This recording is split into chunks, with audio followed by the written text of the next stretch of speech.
What if I told you that a city overflowing with beauty, wealth, and pleasure vanished in a single morning?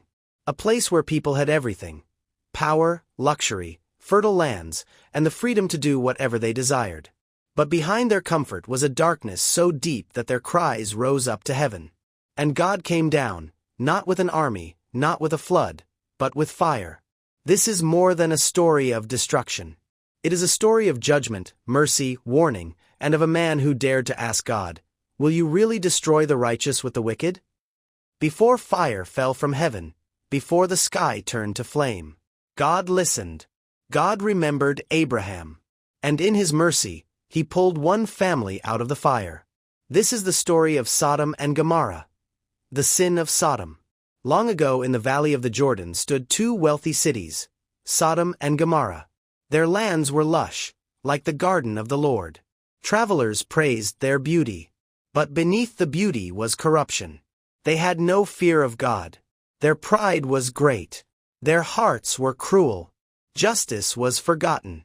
And their sins cried out to heaven. The prophet Ezekiel would later say, "This was the sin of your sister Sodom.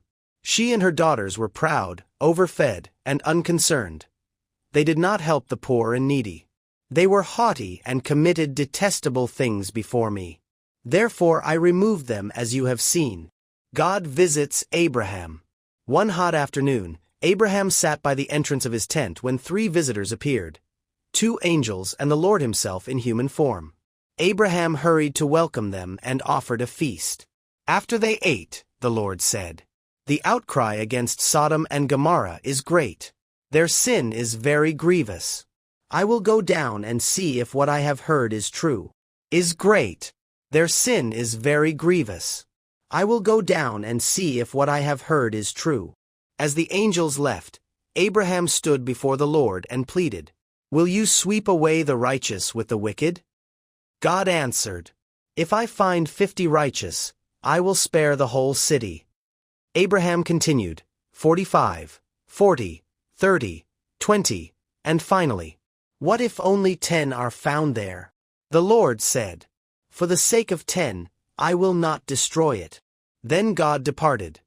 The angels arrive in Sodom. As night fell, the angels entered Sodom.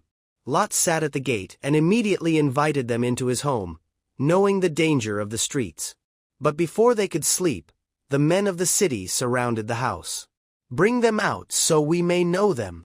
Their demand was a threat of violence and assault, a reflection of Sodom's corruption. Lot tried to protect his guests, but the crowd grew violent. The angels pulled Lot inside and struck the mob with blindness. Panic spread through the streets. Then the angels warned Lot, "Gather your family and leave this place. The Lord will destroy this city." Lot warned his sons-in-law, but they laughed. To them, judgment sounded like a joke. The escape and the fire. At dawn the angels urged Lot, "Hurry!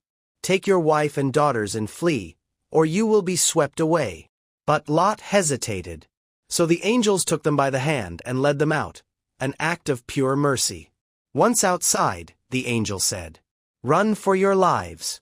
Do not look back." Lot begged to escape to a small town called Zor, and the angel agreed.